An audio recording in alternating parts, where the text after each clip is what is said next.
memuliakan kehadirat Allah, yang mana oleh Allah telah memberikan kesehatan kepada kita sehingga kita dapat berkumpul di tempat yang berbahagia ini, yaitu UPTD SD Negeri 15 Pesangan. Dan salawat beriring salam, marilah kita sajikan ke pangkuan Nabi besar Muhammad Sallallahu Alaihi Wasallam, yang mana oleh beliau yang telah membawa kita dari alam kegelapan ke alam berilmu pengetahuan, kebodohan ke alam yang berilmu pengetahuan. Dan penghormatan saya kepada Bapak Kepala Sekolah UPTD SD Negeri 15 Pesangan, yaitu Bapak Khairil Miswar SPDI MAG, dan juga penghormatan saya kepada rekan-rekan sejawat, yaitu rekan sejawat yang berada di UPTD SD Negeri 15 Pesangan.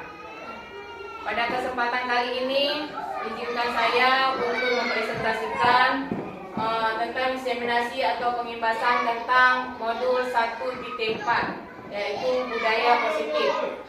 Budaya positif yaitu yang akan kita terapkan di sekolah kita, yaitu di UPTD SD Negeri 15 Pesangan.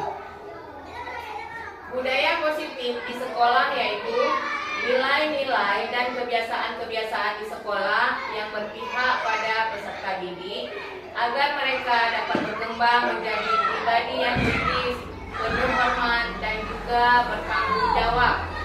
Ini adalah budaya positif di sekolah. Kemudian, perubahan paradigma. Untuk membangun budaya yang positif, sekolah perlu menyediakan lingkungan yang positif. Bagaimana lingkungan yang positif? Yaitu aman dan juga nyaman agar murid-murid mampu berpikir, bertindak, dan mencipta dengan merdeka, mandiri, dan juga bertanggung jawab. Lazimnya disiplin dikaitkan dengan kontrol, yaitu kontrol dalam hal ini kontrol guru dalam menghadapi murid, kontrol seorang guru dalam menghadapi tingkah laku seorang murid. Yaitu menurut Ki Hajar Dewantara, tujuan pendidikan yaitu menuntun segala kodrat yang ada pada anak-anak agar mereka dapat mencapai keselamatan dan kebahagiaan yang setinggi-tingginya, baik sebagai manusia maupun sebagai anggota masyarakat. Oleh sebab itu, pendidik itu hanya dapat menuntun tumbuh atau hidupnya kekuatan kodrat yang ada pada anak agar dapat memperbaiki lakunya, bukan dasarnya.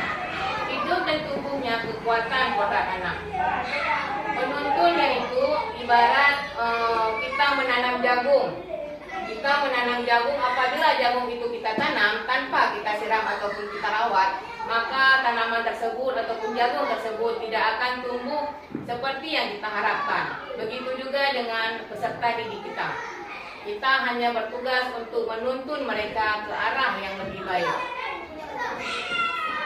Ada sebuah kasus, yaitu Anda istilahnya ini adalah kegiatan antara si A dan si B. Ceritanya yaitu Anda dan teman Anda akan melakukan kegiatan cobalah buka. Anda adalah A dan tugas Anda adalah mengepalkan salah satu tangan Anda. Coba Anda bayangkan bahwa Anda menyimpan sesuatu yang sangat berharga di dalam kepalan tangan Anda. Anda perlu menjaga benda tersebut sekuat tenaga, yaitu karena kita menyimpan sesuatu yang penting di dalam kepalan tangan tersebut. Kemudian rekan Anda, yaitu B, harus membujuk, menghasut, mengintimidasi, memarah, menggoda, menggelitik, bahkan menawari Anda uang yang begitu besar supaya Anda membuka kepalan tangan tersebut. Cobalah Anda lakukan kegiatan cobalah buka di atas dengan B secara bergantian masing-masing, yaitu antara si A dan si B kita melakukan berulang-ulang dengan waktu 30 detik. Setelah itu diskusikan kegiatan ini dan coba jawab pertanyaan-pertanyaan ini secara mandiri, dan diskusikan kembali dengan rekan Anda B, kemudian bandingkan jawaban Anda. Apakah berbeda? Kira-kira berbeda. Yang pertama, apakah Anda atau B membuka kepalan tangan Anda? Pertanyaan yang kedua, apakah Anda atau B menutup kepalan tangan Anda? Mengapa Anda menutup? Kemudian dalam kegiatan ini, sesungguhnya siapa yang memegang kendali atau kontrol untuk membuka atau menutup kepalan tangan Anda? Ini adalah sebuah percobaan. Kita sendiri yang memegang kontrol. Di situ si A menggenggam tangan yang di dalamnya ada isi di dalamnya. Kemudian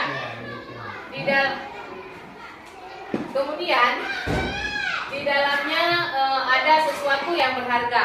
Kemudian teman kita yang B mencoba untuk membuka dengan cara memaksa, menghardi ataupun mengiming-iming dengan bayaran yang mahal supaya tangan kita buka. Kemudian kita sendiri yang memegang kontrol dalam membuka dan menutup tersebut. Kita sendiri yang memegang kontrol atas kepalan tangan yang kita lakukan tadi. Apakah kita membuka atau menutup kepalan tangan kita itu tergantung pada diri kita masing-masing, sesuai dengan kebutuhan dasar kita di saat itu. Selanjutnya yaitu perubahan paradigma teori kontrol. Yang pertama, ilusi guru mengontrol murid. Yang kedua, ilusi bahwa kritik dan membuat orang merasa bersalah dapat membuat karakter. Jadi, bahwa semua perbuatan positif, efektif, dan bermanfaat. Yang ketiga, yang keempat, ilusi bahwa orang dewasa memiliki hak untuk memaksa. Ilusi guru mengontrol murid yaitu seorang guru harus mengontrol murid secara berkelanjutan. Misalnya, bagaimana keadaan murid tersebut, kita harus mengontrol sang murid tersebut, karena apabila kita tidak mengontrol murid, maka murid tersebut akan melakukan apa yang dia inginkan tanpa ada kontrol dari seorang guru. Kemudian ilusi yang kedua yaitu ilusi bahwa kritik dan membuat orang merasa bersalah dapat membuatkan karakter. Kritik ini yaitu dapat membuat orang merasa bersalah. Misalnya, dia melakukan kesalahan, kita berkata bahwasanya perbuatan tersebut merupakan sesuatu yang membuat dia bersalah. Mengapa kamu melakukan seperti itu? Itu adalah membuat rasa bersalah terhadap anak tersebut. Perubahan paradigma stimulus respon atau teori kontrol. Siapa sesungguhnya yang memiliki kontrol? Stimulus respon, kita mencoba mengubah orang agar berpandangan sama dengan kita. Dalam mengubah pandangan orang supaya berpendapat sama dengan kita, itu merupakan sesuatu yang agak sulit. Mengapa? Karena dalam mengubah orang berpandangan sama dengan kita, itu merupakan hal yang harus kita lakukan secara perlahan. Kemudian perilaku buruk dilihat sebagai suatu kesalahan. Sebuah perbuatan buruk dari peserta didik itu merupakan kita lihat sebagai suatu kesalahan. Sebenarnya itu adalah pandangan kita, padahal ada sesuatu yang kurang pada peserta didik tersebut. Kemudian orang lain bisa mengontrol saya, dan saya bisa mengontrol orang lain. Pemaksaan ada pada saat rujukan gagal. Kita telah membujuk peserta didik supaya mereka dalam kita membujuk itu, pemaksaan ada pada saat rujukan gagal. Kemudian model berpikir menang atau kalah. Di dalam sebuah respon tidak ada yang menang dan juga tidak ada yang kalah. Tidak ada yang bersalah dan juga tidak ada yang benar.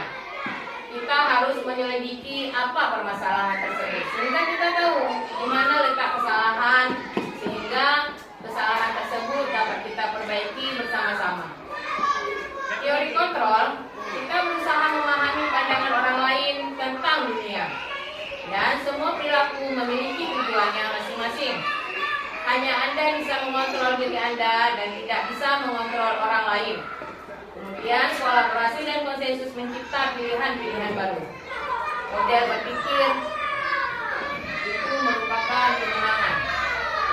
Disiplin, apa makna disiplin? Menurut Bapak Ibu, apa itu makna disiplin? Apa yang Anda pikirkan tentang disiplin? Menurut pemahaman Bapak Ibu, apa itu disiplin? Disiplin berasal dari bahasa Latin, yaitu disiplina, yang artinya belajar. Disiplin diri membuat orang menggali potensi menuju sebuah tujuan apa yang dia hargai. Itu merupakan disiplin. Namun dalam budaya kita, makna kata disiplin telah berubah menjadi sesuatu yang dilakukan seseorang pada orang lain. Contoh disiplin apa dalam kehidupan kita sehari-hari? Misalnya disiplin dalam masuk kelas. Kemudian disiplin apa? Apalagi yang termasuk ke dalam disiplin? Disiplin datang tepat waktu. Apalagi?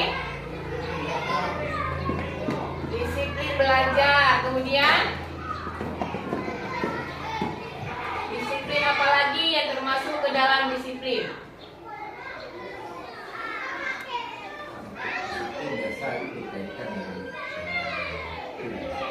Ya, disiplin berkaitan dengan waktu, seperti waktu ketika datang ke sekolah. Kemudian disiplin tentang waktu kita masuk ke dalam kelas. Apakah tepat waktu? Itu disiplin. Disiplin adalah kemampuan memerintah diri sendiri dalam mengontrol dan menguasai diri untuk memilih tindakan yang mengacu pada nilai-nilai yang kita hargai dengan penuh tanggung jawab tanpa terperintah oleh diri orang lain. Misalnya kita datang ke sekolah bukan karena sering ditegur oleh kepala sekolah, tetapi kita datang ke sekolah tepat waktu merupakan memang sudah tanggung jawab kita sehari-hari, bahwasanya kita harus disiplin ke sekolah tepat waktu. Sebelum waktu belajar kita telah datang, kita telah sampai di sekolah. Itu merupakan disiplin. Kita tidak perlu takut kepada kepala sekolah. Oh, nanti kalau misalnya saya datang terlambat, pasti dapat teguran dari kepala sekolah. Itu dikarenakan orang lain, tetapi bukan dikarenakan tanggung jawab kita terhadap diri sendiri. Kemudian disiplin masuk waktu. Kemudian disiplin ketika kita pulang dari sekolah. Oh, ini tidak ada kepala sekolah, boleh pulang cepat. Itu merupakan disiplin juga, bukan dikarenakan orang lain, tetapi kita harus mengusahakan bahwasanya tanggung jawab itu bukan karena terperintah oleh orang lain, tapi tanggung jawab itu timbul dari kita sendiri. Maksud dari nilai-nilai yang kita hargai adalah nilai-nilai kebajikan, seperti sifat-sifat kebajikan manusia yang merupakan tugas mulia yang ingin dicapai setiap individu. Nilai-nilai kebajikan tersebut dikenal dengan profil pelajar Pancasila. Yang mana saja yang termasuk ke dalam profil pelajar Pancasila?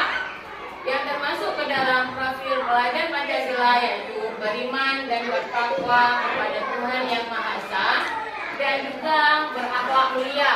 Itu termasuk kepada profil pelajar Pancasila. Yaitu mandiri. Yang ketiga bernalar kritis. Yang keempat berkebinekaan global. Kemudian bergotong royong. Kemudian yang kelima, keenam yaitu kreatif. Beriman dan bertakwa kepada Tuhan Yang Maha Esa dan juga berakhlak mulia. Peserta didik kita diharapkan berakhlak mulia.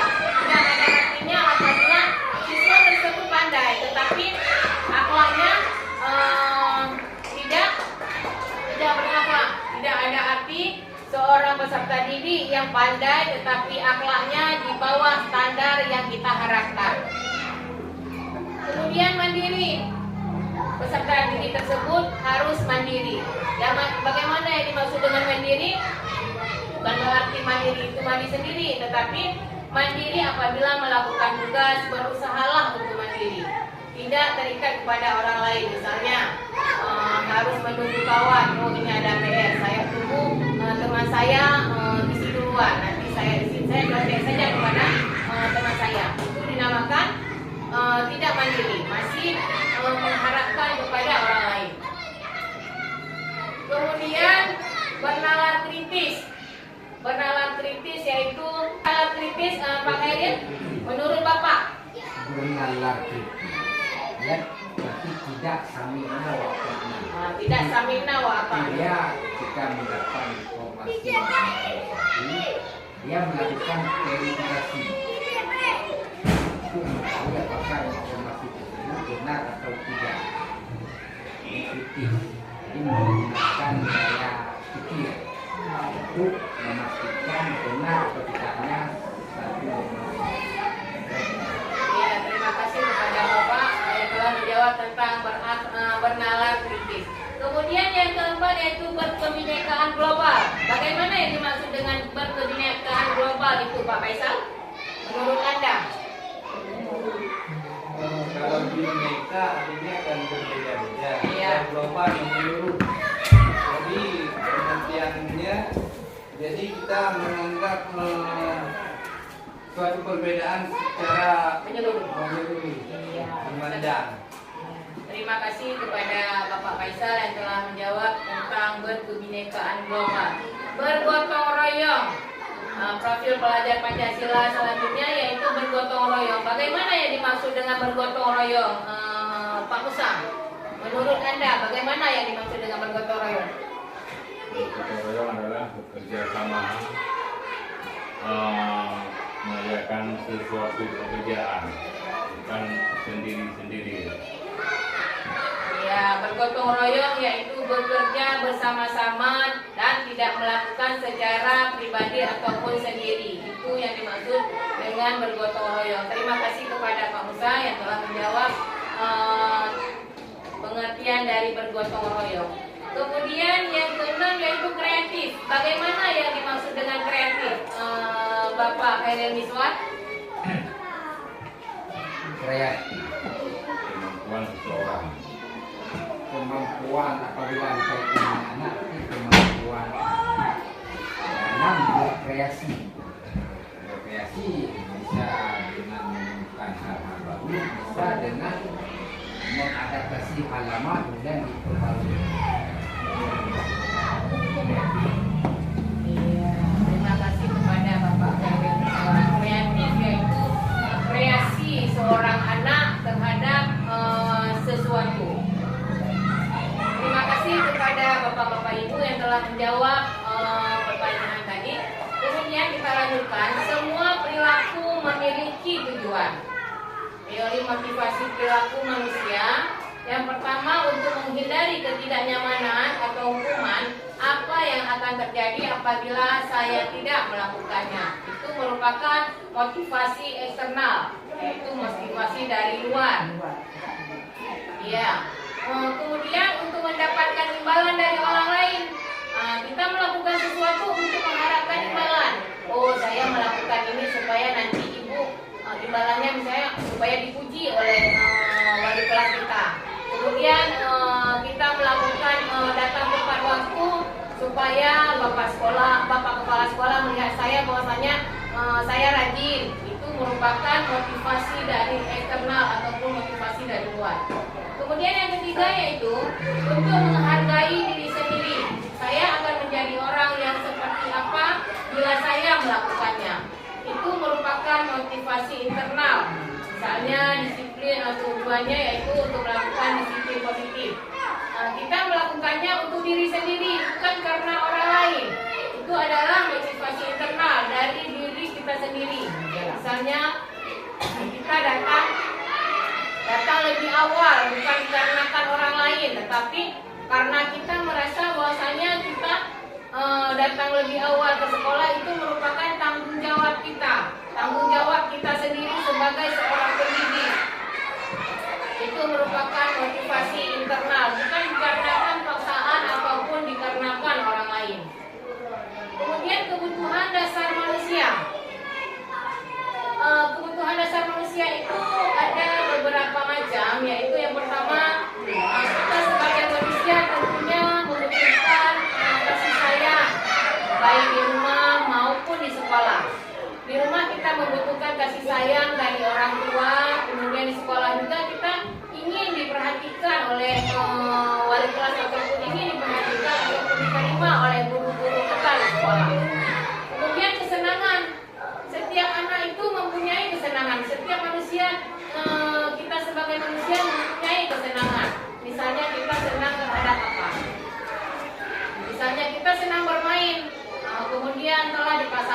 melakukan yang lain. Tidak ada waktu untuk bermain, banyak tugas yang harus dikerjakan. Sedangkan waktu untuk bermain kita telah disia-siakan. Tidak ada kesempatan untuk bermain, selalu saja ada tugas. Karena seseorang itu, manusia itu butuh kesenangan. Karena kesenangan itu merupakan kebutuhan dasar bagi manusia. Kemudian penguasaan, dan selanjutnya yaitu kebebasan.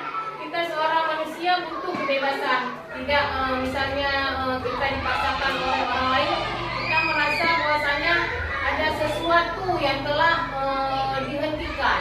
Karena setiap manusia itu membutuhkan kebebasan. Kalau misalnya kita bebas, perasaan kita nyaman, karena itu merupakan kebutuhan dasar kita sebagai manusia. Selanjutnya, Ibu Ani, ada sebuah kasus yaitu tentang seorang guru dan juga seorang peserta didik.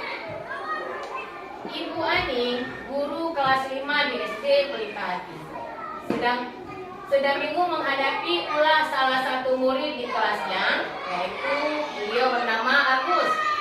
Beberapa anak telah datang dan mengeluhkan Agus yang seringkali meminta bekal makan siang mereka dengan paksa. Jika Anda menghadapi situasi seperti Ibu Ani, apa yang akan Anda lakukan menurut Anda?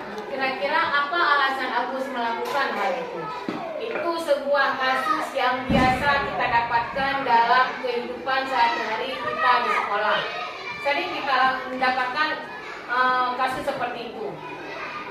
Menurut Anda, bagaimana cara kita mengatasi kasus yang seperti ini, seperti kasus Ibu Ani ini? Menurut Pak Faisal, bagaimana cara kita mengatasi hal tersebut? Kalau menurut saya, yang pertama kita harus tahu dulu motif dia. Ya.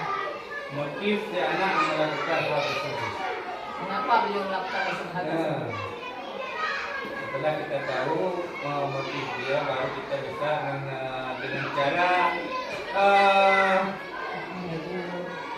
dengan cara pertama menegur, kedua memanggil orang tua, kita ajak bicara bersama orang tua, mungkin ada kendala di rumah atau apa, baru kita cari solusi. Iya, terima kasih. Itu jawaban dari Pak Faisal. Itu merupakan tahapan-tahapan yang harus kita lalui. Menurut Pak Ustaz, bagaimana cara kita mengatasi anak tersebut yang biasa selalu mengganggu temannya untuk meminta bekal yang dibawakan temannya, ataupun sering meminta jajan kepada temannya? Bagaimana solusi kita untuk mengatasi hal tersebut? Kita akan memanggil anak itu. Kita harus pelajari latar belakang anak tersebut. Kemudian baru kita tahu, kemudian kita beri nasihat supaya dia jangan mengambil teman ataupun jangan mengambil teman. Kadang-kadang dia mengambil teman karena dia tidak harapan sendiri.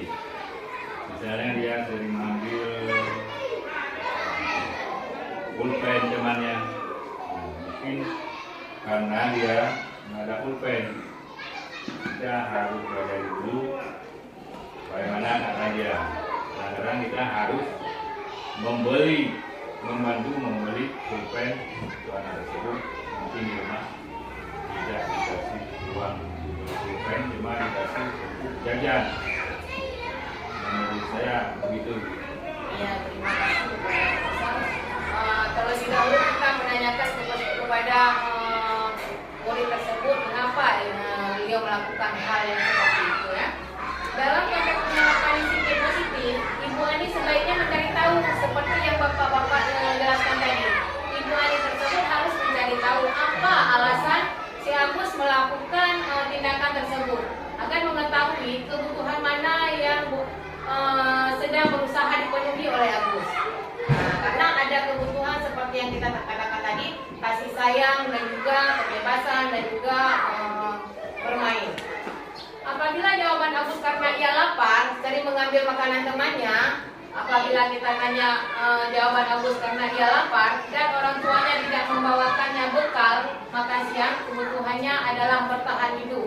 Nah, misalnya di rumah di rumah ibunya belum memasak untuk sarapan pagi pada beliau, maka otomatis anak tersebut pasti merasa kelaparan. Maka anak tersebut berusaha mencari ataupun mengambil makanan temannya supaya si Agus tersebut memenuhi kebutuhannya adalah bertahan hidup. Apabila tidak diambil makanan temannya, maka ia akan lapar. Beranggapan kalau dia lapar, oh enggak ya, nih perut selalu keroncongan. Dia berusaha untuk mengambil makanan temannya. Kemudian apabila jawaban Agus karena ia senang temannya jadi memperhatikan dia, kebutuhannya adalah cinta dan kasih sayang. Apabila kita menanyakan kepada si Agus, mengapa kamu sering mengambil makanan temanmu?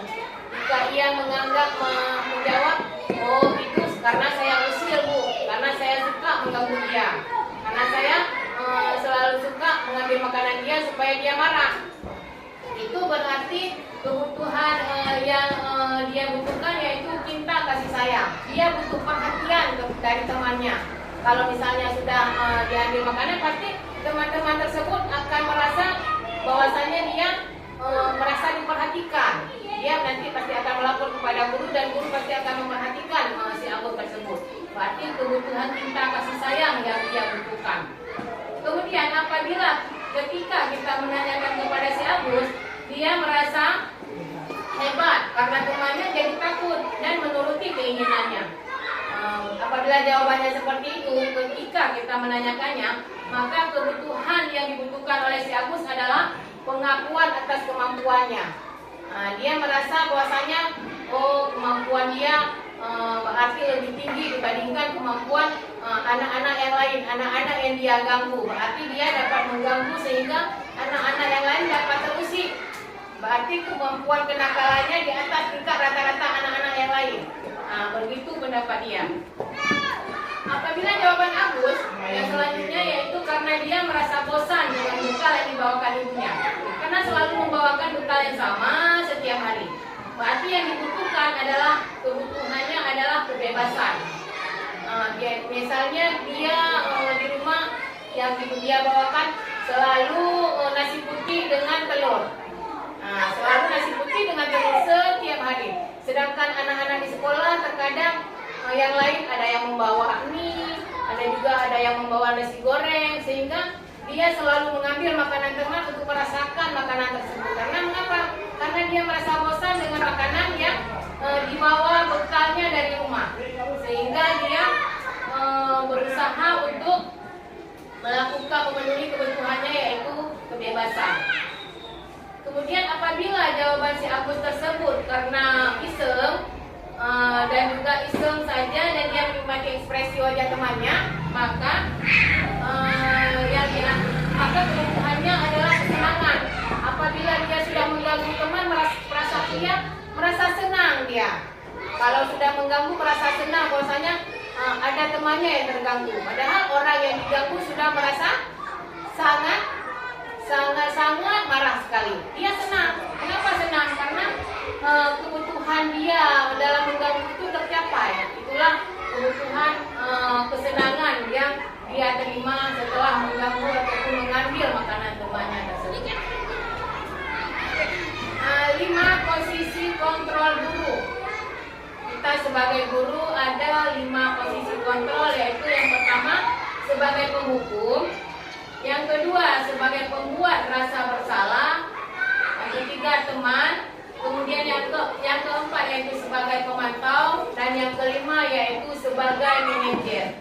Sebagai penghukum, ciri-ciri kita sebagai penghukum yaitu kita pasti ada berbicara dengan suara yang tinggi.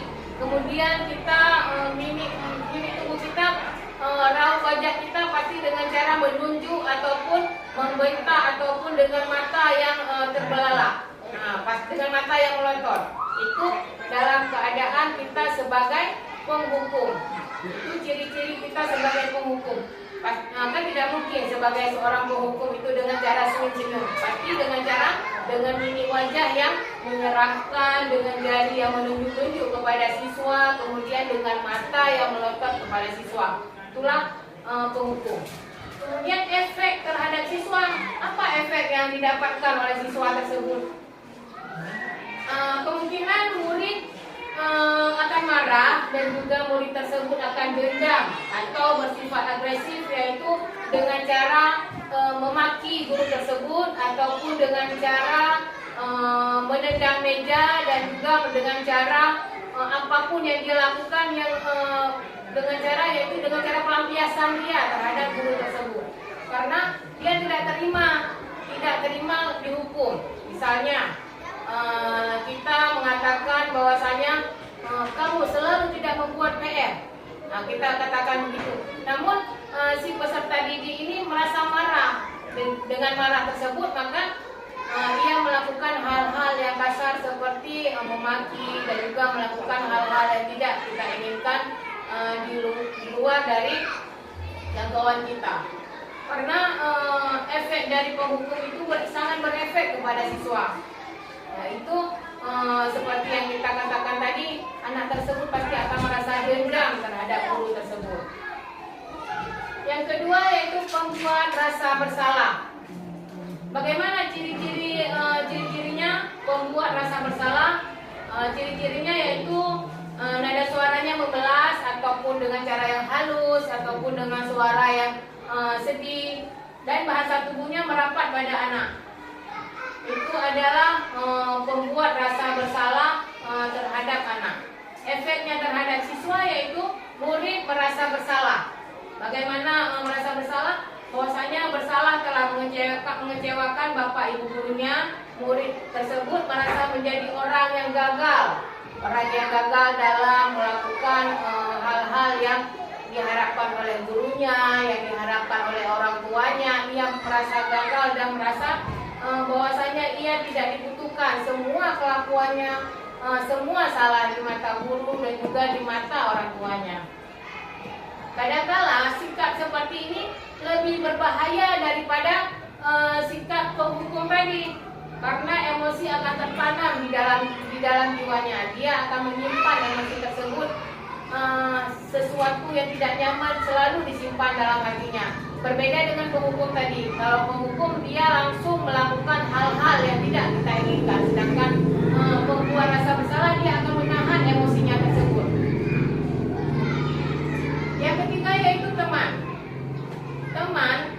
Ciri-ciri sebagai seorang teman yaitu nada suara yang kita keluarkan sebagai guru ramah, akrab dan bercanda dengan anak-anak, dengan peserta didik. Itu posisi kontrol kita sebagai teman. Kemudian bahasa tubuh, mata merapat pada anak, mata menyipit dan juga tersenyum. Kita selalu tersenyum dengan peserta didik tersebut. Mengapa? Karena kita menganggap bahwa siswa tersebut sebagai teman kita, bukan sebagai peserta didik kita, tetapi kita menganggap peserta didik itu sebagai teman kita. Efek terhadap siswa yang kita anggap sebagai teman yaitu murid merasa senang dan akrab dengan gurunya. Itu hal yang positif. Murid tersebut merasa akrab apabila ada sesuatu, dia pasti akan berani menceritakan kepada gurunya. Itu hal yang positif menurut kita. Memang itu hal yang positif. Kemudian murid merasa tergantung pada guru tersebut. Apabila kita memposisikan kita sebagai teman, maka murid tersebut selalu bergantung segala sesuatu. Oh, ibu ini.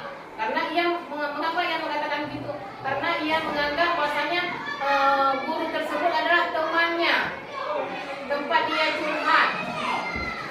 Kemudian siswa hanya akan berbuat sesuatu bila yang menyuruh tersebut adalah guru tersebut yang dia anggap sebagai temannya. Murid merasa tergantung pada guru tersebut. Karena sang murid tersebut merasa bahwa guru yang tadi sebagai temannya, maka murid tersebut merasa bahwasanya ia selalu tergantung kepada guru tersebut. Guru-guru itu saja. Siswa hanya berbuat sesuatu apabila guru tersebut yang menyuruh ataupun guru tersebut yang berkata. Sedangkan guru tersebut belum tentu berlaku hal yang sama dengan guru yang lain. Tetapi apabila guru yang lain yang menyuruh ataupun berkata, si peserta didik tersebut tidak akan mendengarkan. Mengapa? Karena orang lain, guru-guru yang lain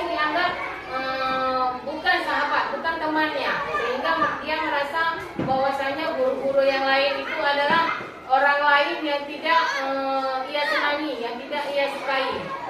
Peserta didik itu menganggap seperti itu. Selanjutnya, seorang posisi kontrol yang keempat yaitu kita sebagai guru, yaitu sebagai pemantau.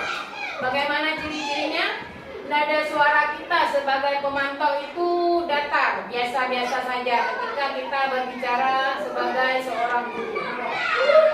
Kemudian bahasa tubuh kita juga biasa formal seperti biasa. Itu adalah posisi kita sebagai pemantau. Kemudian apa efek terhadap siswa? Efek seorang guru yang sebagai pemantau yaitu murid memahami konsekuensi yang harus dijalankan. Karena telah melanggar salah satu peraturan sekolah, murid tetap dibuat tidak nyaman, yaitu dengan catatan konsekuensinya yang harus dijalankan siswa. Sebagai pemantau, kita sebagai posisinya sebagai pemantau, yaitu murid tersebut telah kita buat konsekuensi. Apabila ia melanggar sebuah konsekuensi, dia tahu bahwasanya ia telah melanggar konsekuensi yang telah dibuat, yang telah kita buat bersama. Maka setelah ia tahu posisinya telah melanggar, maka ia akan memperbaiki kesalahannya yang telah ia langgar. Itu adalah efek terhadap siswa kita sebagai pemantau. Kemudian yang kelima, selanjutnya yaitu kita sebagai manajer. Seorang guru memiliki posisi kontrol sebagai manajer. Ciri-cirinya yaitu nada suara seorang guru yang posisi kontrolnya sebagai seorang manajer yaitu suaranya tulus. Tulus istilahnya tidak mengharapkan sesuatu, bukan misalnya ada suara tinggi sebagai penghukum, tetapi ini nada suaranya itu tulus. Bahasa tubuh tidak kaku dan juga selalu mendekat pada murid. Efek terhadap siswa yaitu murid sudah mengetahui adanya suatu masalah dan sesuatu perlu terjadi, dan guru akan mengembalikan tanggung jawab pada murid yang mencari jalan keluar dari permasalahannya. Misalnya, kita telah membuat keyakinan kelas, ada sesuatu yang dilanggar oleh peserta didik tersebut, maka sang anak tersebut merasa dia bersalah, telah melakukan kesalahan dari keyakinan kelas yang dia buat. Kemudian seorang guru itu akan memberikan kebebasan kepada peserta didik tersebut supaya peserta didik tersebut mengetahui apa keyakinan yang telah dia langgar, apa kelakuan yang telah ia langgar. Maka seorang guru menyerahkan tanggung jawabnya kepada peserta didik tersebut untuk menyelesaikan masalah yang telah dilanggar tersebut. Pernyataan sebagai penghukum, yaitu kamu tidak pernah melakukannya. Itu adalah perkataan seorang guru yang posisi kontrolnya sebagai penghukum. Kita selalu mengatakan kamu ini tidak pernah melakukan sesuatu yang benar. Itu merupakan posisi kontrol guru sebagai penghukum. Kemudian saya kecewa sekali dengan kamu. Nah, itu merupakan posisi kontrol yang kita lakukan membuat orang merasa bersalah. Kita lakukan, kita selalu mengatakan saya kecewa sekali dengan kamu. Peserta didik itu merasa terpukul dengan kata-kata kita, yaitu membuat orang merasa bersalah. Kemudian pernyataan sebagai teman yaitu ayolah lakukan demi ibu atau lakukan demi bapak. Itu adalah posisi kontrol kita seorang teman. Kemudian pernyataan sebagai pemantau. Bagaimana pernyataan sebagai pemantau? Apakah kamu mau mendapatkan stiker bintang hari ini? Itu adalah posisi kontrol kita sebagai pemantau. Kemudian sebagai manajer, apa pernyataan yang kita katakan kepada peserta didik kita sebagai manajer? Bagaimana kamu bisa menyelesaikan masalah ini? Itu adalah perkataan ataupun pernyataan yang kita lakukan sebagai posisi kontrol kita sebagai seorang manajer. Kemudian kata-kata ataupun pernyataan kita sebagai penghukum, kamu selalu yang paling terakhir. Nah, misalnya kamu selalu mengumpulkan PR yang paling terakhir. Itu adalah penghukum bagi peserta didik kita. Keyakinan kelas. Apa yang dimaksud dengan keyakinan kelas, Pak Faisal? Menurut Anda? Nilai kebajikan secara universal. Ya, terima kasih kepada Pak Faisal yang telah menjawab pengertian dari keyakinan kelas. Ibu Nur Hayati, apa itu keyakinan kelas? Ibu? Keyakinan kelas adalah nilai-nilai kebajikan atau prinsip universal yang disepakati bersama secara lepas dan tanggung jawab. Iya, terima kasih kepada Ibu Nur Hayati yang telah memberikan pengertian keyakinan kelas. Keyakinan kelas yaitu keyakinan kelas adalah nilai-nilai kebajikan atau prinsip-prinsip universal yang disepakati bersama secara universal lepas dari latar belakang suku, negara, bahasa maupun agama. Nah, ini adalah contoh keyakinan kelas yang kita buat di dalam kelas kita masing-masing. Keyakinan kelas contohnya yaitu keyakinan kelas di dalam kelas. Kita tanyakan kepada peserta didik apa yang akan kita buat dalam sebuah kelas untuk menciptakan kelas tersebut, misalnya supaya kelas tersebut tercipta supaya rapi, bersih. Apa yang mereka buat di dalam kelas, misalnya membersihkan, meninggalkan sampah pada tempatnya. iya, membuang sampah pada tempatnya, kemudian mengumpulkan tugas tepat waktu, misalnya contoh bertanggung jawab, kemudian disiplin. Keyakinan kelas tersebut dibuat oleh peserta didik yang telah disepakati bersama bahwasanya apabila anak-anak tersebut melanggar, kita akan mengatakan ataupun menunjukkan keyakinan kelas itu telah kamu langgar. Apa keyakinan kelas yang telah kamu langgar? Nanti kita bisa tunjukkan kepada mereka. Misalnya kita ingin tidak membuat PR, yaitu misalnya ketiduran, kalau malam main HP. Nanti akan dijelaskan sendiri apa yang telah dilanggarnya.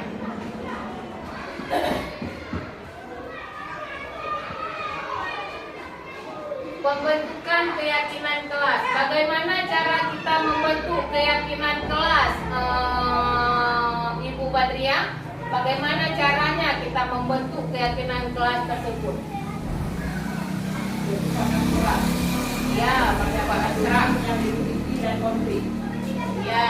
Selanjutnya Ibu Nur Hayati, bagaimana kita menerapkan pembentukan keyakinan kelas? Pernyataan yang universal yang senantiasa berkeyakinan dibuat dalam bentuk positif. Menurut Ibu Susi, bagaimana cara kita pembentukan keyakinan kelas? Keyakinan kelas sebenarnya tidak terlalu banyak sehingga mudah diingat dan dipahami. Iya, keyakinan kelas itu tidak perlu banyak. Yang penting jelas, padat, sehingga mudah dipahami oleh peserta didik. Terima kasih kepada ibu-ibu yang telah menjawab tentang pembentukan keyakinan kelas. Pembentukan kelas yang perlu dibuat di dalam kelas. Kemudian semua warga kelas sebaiknya ikut sama-sama membuat keyakinan kelas tersebut lewat curahan-curahan pendapat dari kelas tersebut. Kemudian kita bersedia meninjau kembali keyakinan kelas dari waktu ke waktu. Misalnya, apakah keyakinan kelas ini masih cocok kita terapkan? Apa ada keyakinan kelas yang harus kita ganti? Itu harus kita tinjau dari waktu ke waktu. Tidak selamanya keyakinan kelas itu harus itu sampai 1 tahun ataupun 2 tahun. Berarti kita harus meninjau ulang keyakinan kelas tersebut. Kemudian apa perbedaan antara peraturan dan keyakinan kelas? Perbedaan antara peraturan dan keyakinan kelas. Peraturan itu seperti apa? Keyakinan kelas itu seperti apa? Ibu Badriah, yang dinamakan peraturan itu seperti apa peraturan? Tanggung jawab misalnya. Ya, bertanggung jawab. Bertanggung jawab itu termasuk kepada keyakinan kelas ya, Bu ya. Kemudian yang peraturan, kalau peraturan selalu kembalikan buku ke tempatnya, itu peraturan. Aturan yang harus dijalankan. Tetapi kalau bertanggung jawab itu adalah timbul dari dirinya sendiri. Dari dirinya sendiri timbul rasa tanggung jawab tersebut. Kemudian menghormati orang-orang lain dan juga diri sendiri, timbul dari dirinya sendiri. Sedangkan peraturan yaitu misalnya dilarang mengganggu orang lain, itu adalah peraturan yang merupakan sesuatu yang dilarang. Kemudian hadir di sekolah 15 menit sebelum pembelajaran dimulai, itu adalah peraturan. Sedangkan keyakinan kelas yaitu menghormati orang lain, berkomitmen dan juga pada tujuan yang telah kita buat. Kemudian yang selanjutnya yaitu segitiga restitusi. Segitiga restitusi yaitu proses menciptakan kondisi bagi murid untuk memperbaiki kesalahan mereka sehingga mereka bisa kembali pada kelompok mereka dengan karakter yang lebih kuat. Melalui restitusi, guru dapat membantu murid menjadi lebih memiliki tujuan positif, kemudian membantu murid untuk jujur pada diri sendiri, dan kemudian memberikan penawaran, bukan paksaan. Kita dipaksa peserta didik tersebut, tetapi kita tawarkan hal-hal yang akan kita terapkan. Yang pertama yaitu dengan cara menstabilkan identitas. Yaitu menstabilkan identitas yaitu berbuat salah satu itu tidak apa-apa. Misalnya berbuat kesalahan itu tidak ada masalah, tidak apa-apa. Karena tidak ada manusia yang sempurna. Setiap manusia pasti tidak ada yang sempurna. Kemudian kita berkata, saya juga pernah melakukan kesalahan seperti itu. Kita katakan kepada peserta didik. Kita bisa menyelesaikan ini. Dan juga Bapak Ibu tidak tertarik mencari siapa yang salah, tapi akan mencari solusi dari permasalahan tersebut. Dan juga kamu merasa berhak begitu. Itu adalah menstabilkan identitas. Kita tanyakan kepada peserta didik, yaitu mengapa kamu berbuat kesalahan. Tidak apa-apa melakukan kesalahan karena kita juga manusia biasa yang selalu melakukan kesalahan dan juga kita tidak sempurna. Pasti ada saja yang kita lakukan yaitu kesalahan. Dan juga kesalahan itu pernah juga kita buat, kita seorang guru, bukan peserta didik saja yang pernah melakukan kesalahan. Kemudian yaitu tahapan segitiga restitusi yang kedua yaitu validasi tindakan yang salah. Apa kata-kata yang kita harapkan? Padahal kamu bisa melakukan yang lebih buruk dari ini ya. Sebenarnya kita bisa mengatakan kepada peserta didik, kamu pasti punya alasan mengapa melakukan hal tersebut. Kita mengatakan kepada peserta didik, kamu apa alasan? Misalnya kita tahu dia tidak membawa topi pada hari Senin. Kita tanyakan, apa alasan kamu tidak membawa topi? Tentunya pasti ada alasan, setiap manusia melakukan kesalahan. Maka murid tersebut pasti akan menjelaskan secara jujur bahwasanya kesalahan yang dia lakukan itu ada sebabnya, bukan karena disengaja ataupun sesuatu yang tidak kita duga. Pasti ada alasan yang dilakukan, alasan yang terjadi ketika beliau melakukan kesalahan tersebut. Kamu patut bangga pada dirimu sendiri karena kamu telah melindungi sesuatu yang penting buatmu. Itu adalah kata-kata yang kita ucapkan kepada peserta didik tersebut. Yang ketiga, tahapan segitiga restitusi yaitu menanyakan keyakinan. Kita tadi telah membuat keyakinan kelas. Maka apabila ada keyakinan kelas yang dilanggar oleh peserta didik, maka kita akan mencoba menanyakan kepada peserta didik tersebut apa keyakinan kelas yang telah kamu langgar. Kemudian apa nilai-nilai yang telah kamu sepakati sebelumnya.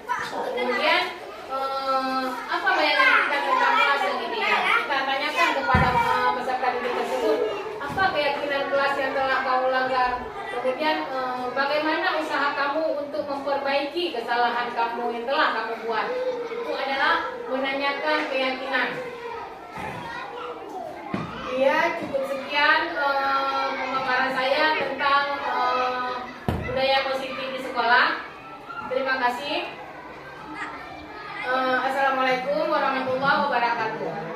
Kita buka sesi pertanyaan untuk 3 orang penanya. Apabila tidak ada 3 orang, 2 orang juga boleh. Yang dimaksud dengan menstabilkan identitas, pengertian menstabilkan identitas. Ya, terima kasih dari pertanyaan Bapak Heri Miswan tentang menstabilkan identitas. Apa yang dimaksud dengan menstabilkan identitas?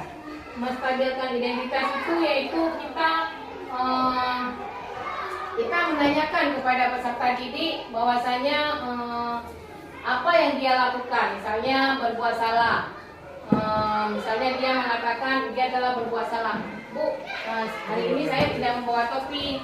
Nah, itu merupakan kata-kata dia ataupun penjelasan dia, identitas dia yang menjelaskan kepada kita bahwasanya ia tidak membawa topi pada hari itu.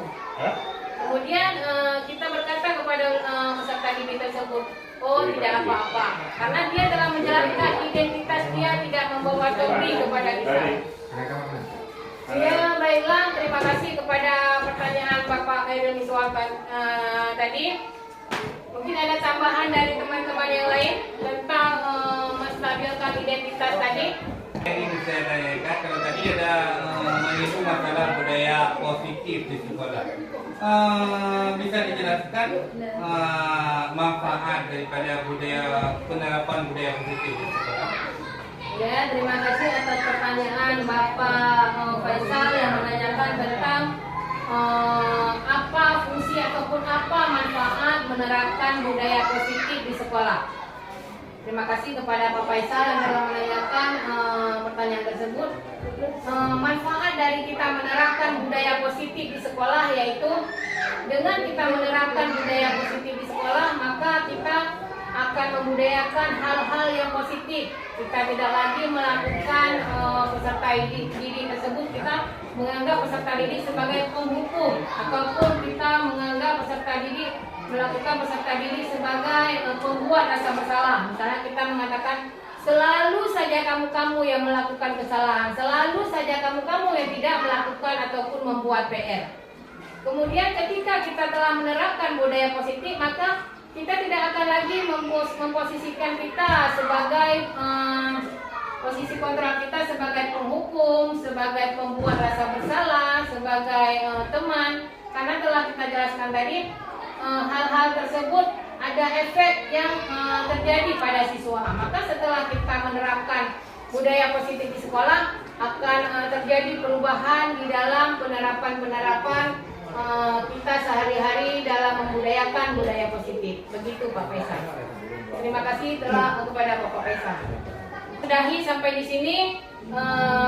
Saya akhiri dengan billahi taufiq wal hidayah. Assalamualaikum warahmatullahi wabarakatuh. Waalaikumsalam.